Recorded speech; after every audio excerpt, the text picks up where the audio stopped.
আজ ফলহারিণী কালী পূজা। আজকের পুণ্যতিথিতেই ঠাকুর শ্রী শ্রী মাকে ষোড়শী রূপে পূজা করেছিলেন।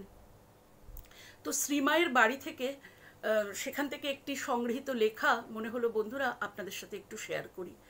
1872 সালের 5ই জুন পৃথিবীর বুকে সকলের অলক্ষ্যে নীরবে নিভৃতে একটি মহা ঘটনা ঘটে গেছে।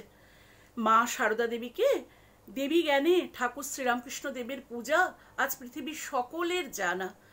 তাৎপর্য হলো যে ব্যক্তি, পরিবার, সমাজ ও জাতি গঠনের ক্ষেত্রে নারীর কিন্তু একটি বিরাট ভূমিকা রয়েছে।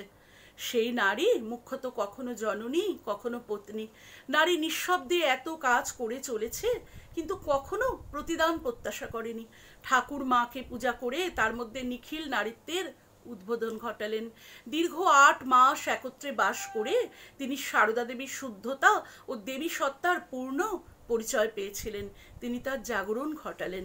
এই অভিনব পূজার মাধ্যমে তিনি জগৎকে বুঝিয়ে দিলেন নারীর স্থান কোথায়।